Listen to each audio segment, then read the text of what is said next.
Hello, this is Coach Ryan of VG Sports, and as we continue breaking down defensive coverages, we're going to now move to the cover 3 defense.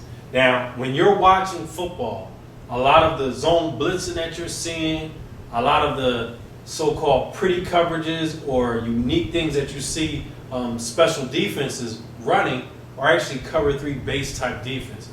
So let's talk about what exactly is cover 3. There's so many multiple ways to run it, but let's just look at what the normal cover 3 looks like. So cover 3 isn't a man-to-man defense when it comes to your cornerbacks. All right. Normally, what cover 3 means is that you're going to have your cornerbacks dropping out, playing thirds. All right, they're playing deep thirds, and your free safety is going to be playing deep middle. All right. So they're going to start off in a regular look the majority of the time, and at the snap, they're belling.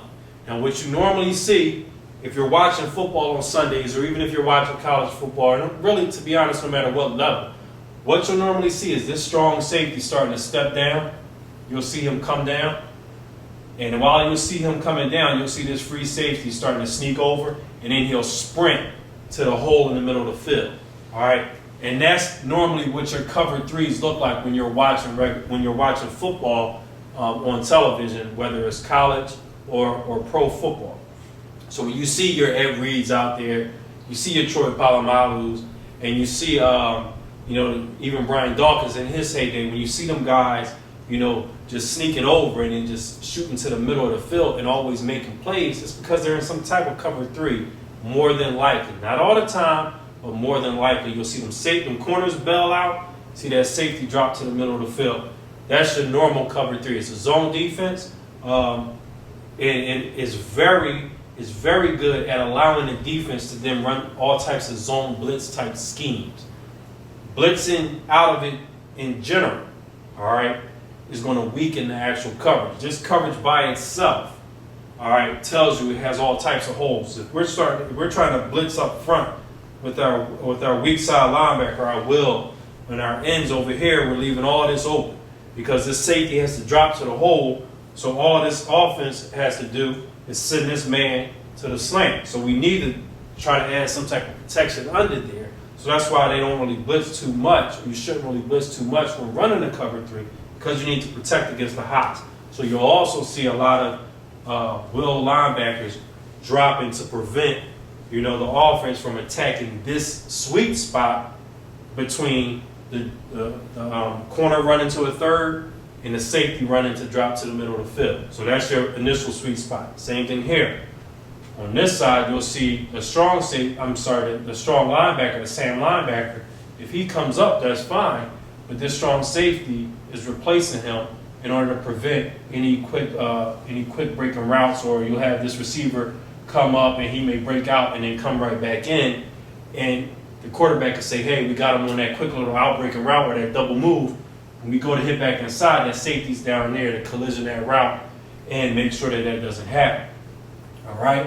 So in general, just looking at it from this standpoint, you see the benefit of the cover 3 defense. All right? As far as you have 3 deep, so an offense or your opponent isn't going to really just attack you downfield, be able to go deep. So if you're playing a team that likes to snap the ball and just bomb it, this is perfect. All right?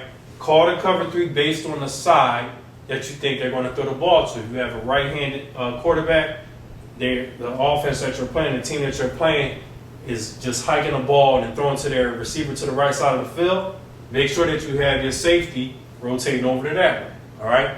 If, for instance, the team drops out and the receiver on the left side of the field is who they keep throwing to, again, it's cover 3 because you got one in the hole, everybody's playing a third, but this man can still come over and rotate or roll coverage to wherever the strength is of that cover 3.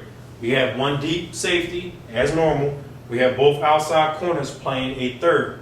Normally what a third means is you'll see the hash marks on the field. All right, just going down the middle of the field. All right, so you'll see the hash marks. And basically your thirds are, this is one third, from sideline to hash. Hash to hash is another third. Hash to sideline is the other third. So you have this corner responsible for this area. You have the free safety or the safety in the hole responsible for the middle area, the seams. You have the corner on the outside responsible for that area. All right, so that's how you can break it up. You can do it whatever way you want. If you don't want the corners being responsible for that, you don't have to have them out there. All right, but it's totally up to you with how you present the look. So let's get into a different technique on how you can actually do this. All right, you have your cornerbacks dropping out. Now, a smart offensive player or offensive coordinator may say, "Hey, let's just send this route combination at you real quick." You know, let's put that up here real quick. We're going to have this receiver come up, and we're going to have him run a hook. All right, or a curl. I'm sorry, because he's outside. All right, so we're going to have him run a curl route, and we're just going to swing the ball over here with that halfback or fullback, whichever one. All right. So normally as a safety, the safety says, okay, what's my responsibility? We're in cover 3. This safety's job is either he's going to be in zone or man. More than likely, let's say we have him in man in this situation. So we have a cover 3 shell with man underneath. All right. So this safety is going to say, I got number 2. I got the second man. All right. I either got the second man or the third, whatever we decide. Second man would be tight end. Third man would be halfback. All right. But let's say the offense sends the tight end. We're just going to assign the Sam on the tight end. So if we assign that, if this halfback rolls out, we're going to have our safety pick up this guy. So how is that going to happen in this time frame? We have a halfback rolling out. We have a corner dropping out. So this safety has to come from this depth to come down here. It's not going to happen. So what we need to do in order to make this make sure the offense doesn't take advantage of the way our defense is set up. What I like to do is tell my corners that you're going to play this receiver like you're in man-to-man coverage. All right?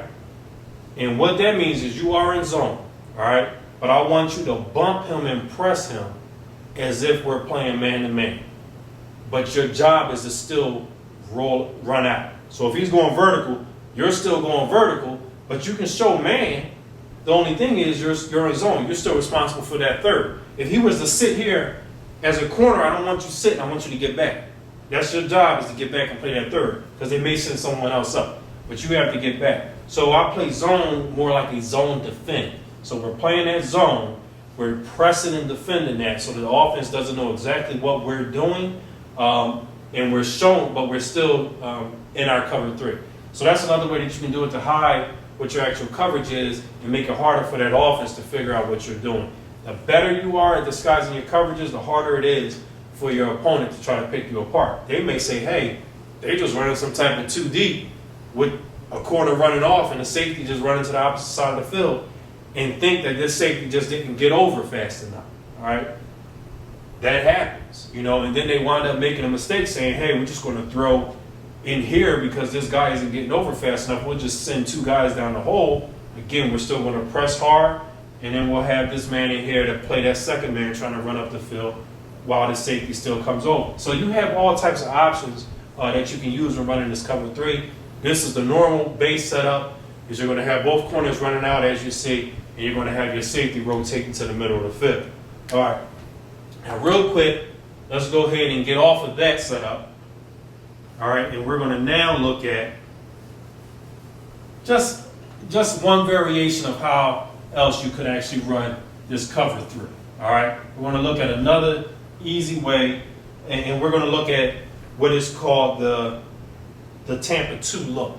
All right, it's still cover 3, but what they're doing is they're dropping a middle linebacker into the mix. So what we'll do here is we're going to put man-to-man on both corners. On both receivers. So we got our corners on man-to-man. So you're technically in a cover 2 shell, but you're showing cover 3. And how do we do that? We're going to put both of our safeties outside in half, right? And then we can decide who we want to put here into that deep hole. So we run this middle linebacker to the deep hole. So we have a cover 3 shell, but we're running a man look. So we'll have man-to-man on the with the corner, We'll have this Sam linebacker manned up on that tight end. We'll have the Will play in the back if he releases to this side. All right. And we'll have this corner over here in man.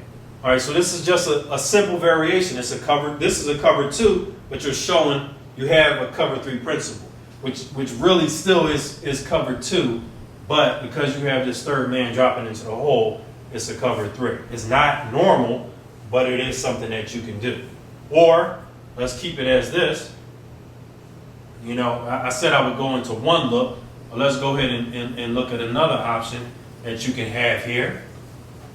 All right, and that is we're going to take this strong safety, all right, and we're going to have that cornerback still bump out to deep third. We got this free safety rolling over here. We're going to man up this corner on this side, and we're going to drop the strong safety into the hole. All right, so why would you do this? This is what people consider as a true roll coverage. What you'll do is you'll man up this best receiver over here. You're going to drop coverage over top of him. You're rolling the coverage to the best receiver. All right, it's not that you have overlapping zones. You have man-to-man with zone over top. So you're rolling your coverage to this side. You have the strong safety backside, rolling, dropping to the middle, and you're going to trust pure zone with this corner over here. So you see it's so many options, and we're not even talking about what's going on in the box. We're only talking about the actual coverage. So there's so many ways you can make your defense unique with this cover 3 look without even getting into the area where you really determine how successful your defense is going to be. Set your coverage and plan your attack. All right? Set your coverage, plan your attack. If you have great coverage, you can do whatever you want. I know a lot of times you'll hear on TV, you'll hear coaches say, we can't do anything in the secondary unless we have good line play from our defensive line. That's true. You can't do anything as an offense unless you have good play from your offensive line. All right? But nothing works if you don't have any coverage on defense. This is a passing league, no matter if it's the pro game, it's the college game, or it's little league. Everybody throws the ball. Set your coverage, plan your attack. That's your look at the cover 3.